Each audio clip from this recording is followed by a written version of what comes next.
newly acquired Dolphins wide receiver Tyreek Hill. He has his own podcast there. And on his podcast, he was talking about this year's Dolphins team compared to the 2019 Kansas City Chiefs that ended up winning the Super Bowl. Hill's quote was this: "I see the exact same team." Now, for Hill's credit, he was talking about the skill position guys, and I see you laughing already, so this should be good. He was talking about the skill position guys, not the entire team, but the fact that Hill said this, what do you make of those comments, and do you think that Hill might be onto something? Well, look, I think they do have some really good skill players. I mean, Gesicki's a really good receiving tight end. He can get open. He wins against man coverage. Waddle is a good receiver. We know Tyreek Hill's guy. You got to double every time. I thought Cedric Wilson with the Cowboys last year was really good. So I'm not disputing that. I think their offensive line is not nearly as good as they're going to need to be. And then all questions for Tua. I mean, it's how many times can you keep asking yourself this, Tua? Look, it's Tua's time. Either he can play or he can't. You know, I mean, I've read where, his arm strength isn't an issue. I see it as an issue. What I really see as an issue, Femi, is his ability to play in bad weather. I mean, go back and watch the Tennessee tape when it started to rain in that game. Just watch it objectively and tell me he was the same player that he was before it rained. It wasn't true. So, yeah, I think there is a lot of optimism. Are they going to be as good on defense? That I don't know.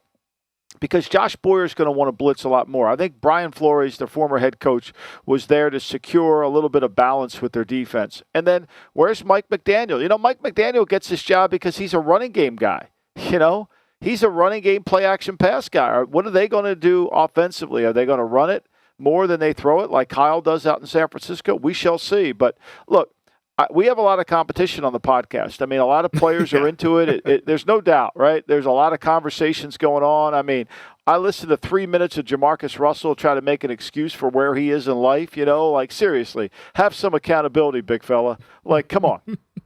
Come on, I had to turn it off. I'm like, look, I'm not sitting here listening to this dude pontificate about why he had the greatest opportunity and he failed to do anything about it. Now, for the record, Femi, I want to be on record. Yes. I did not draft him. I wasn't in the room. There we go. I know everybody wants to blame me for it, but that's the fact. There we go. I was going to say, if you didn't bring it up, I was going to bring it up. Just to keep things clear, Michael not responsible for Jamarcus Russell going number 1 overall way back in the day. But you mentioned all these players that have their podcasts, they're talking, and these things kind of quiet down a little bit once the season gets going underway. So I can't blame these guys. They're trying to stay busy during the offseason. But it's interesting because my background, I'm a bettor here coming from VSiN, and I always think about, all right, is this person crazy or are they onto something? And I wanted to almost look at this from a positive standpoint because Hill, he's been getting crushed on social media because everyone's making fun of him saying, oh, there's no way this team is like the 2019 Kansas City Chiefs. You got Tua at quarterback. He's nothing compared to Mahomes. There's just, you're insane. But there could also be the chance that he could be right. And the one thing that I'll never forget, it was back in 2007. I don't know if you remember this one, Michael.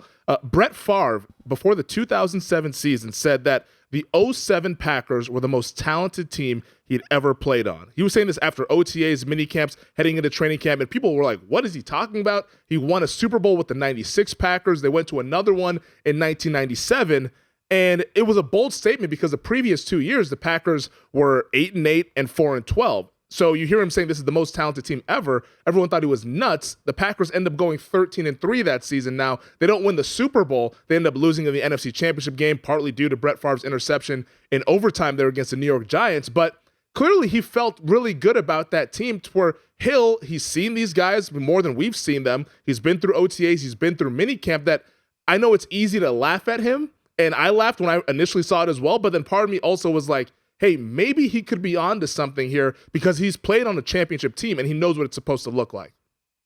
Well, I think he has, but I think you've got to also understand, you got to break it down a little bit too, and you got to peel it back. Is Mike McDaniel's Andy Reid in creativity?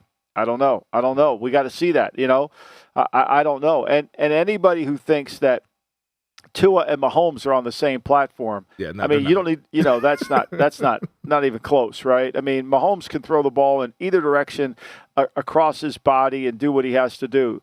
I think it's going to require. Do I think Miami can make the playoffs? I don't doubt that they have enough talent to do that. I worry about their offensive line tremendously, and I worry about them if they get injuries, and I worry about Tua being able to execute a true passing game when it becomes a drop back game. I mean, look, let's be honest here. I mean, the guy doesn't throw the ball down the field for a reason, because he can't. 6.8 yards per attempt ain't going to cut it. Not when Joe Burrow's averaging 8-9 and he's getting the crap beat out of him, right? So the other thing about Tua to me is athletically, he and Mahomes aren't even in the same category. Mahomes can escape pressure. Tua can't. Is this the thing with Tua? Because the offensive line has been bad over the last couple of years. Maybe we can get more out of him with this improved offensive line, or at least on paper, it's improved with the signings of Teron Armstead at left tackle. Connor Williams, who was a guard in Dallas, it sounds like they're going to try him out at center. I know the Cowboys cross-trained him a little bit at center at times. Didn't go as well, as mainly a thing for just in case in an emergency situation, but the Dolphins clearly think that he can play the position. Well, I think the one thing I give Chris Greer credit for is he's put resources into the offensive line. Now, he's got a first-round pick in Austin Jackson at right tackle. He's got a second-round pick in Robert Hunt at right guard. He's paid for Connor Williams, although Connor Williams got destroyed in that playoff game against the 49ers. Destroyed. I mean, he was like, that was like, if that's the level you're getting out of him, it's problematic. And then, Eckenberg is a second-round pick in 21, and Armstead they paid for. Now, Armstead's a good player. Can he stay healthy? I don't think so. He never stayed healthy for New Orleans, which was a huge problem, and he's over 30 years old. When you get older, you don't get healthier. You get hurt more. Then there's no depth behind that line.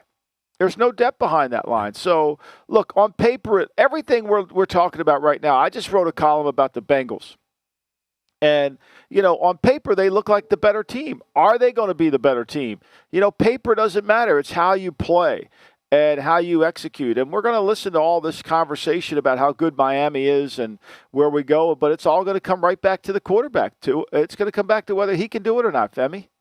Yeah, no, the quarterback and then injuries as well. You mentioned everything on paper in July looks really good because you've made your draft picks, you made your free agent acquisitions, but we know the injury bug hits teams in the NFL, and that depth oftentimes gets tested, and that's where the Dolphins probably have a weakness, especially on that offensive line, but a lot of teams have weaknesses on that offensive line. Thanks for watching the GM Shuffle with Michael Lombardi, and for more videos like this, make sure to subscribe to VSiN Live and the GM Shuffle podcast with Michael Lombardi, presented by DraftKings and VSiN, wherever you get your podcasts.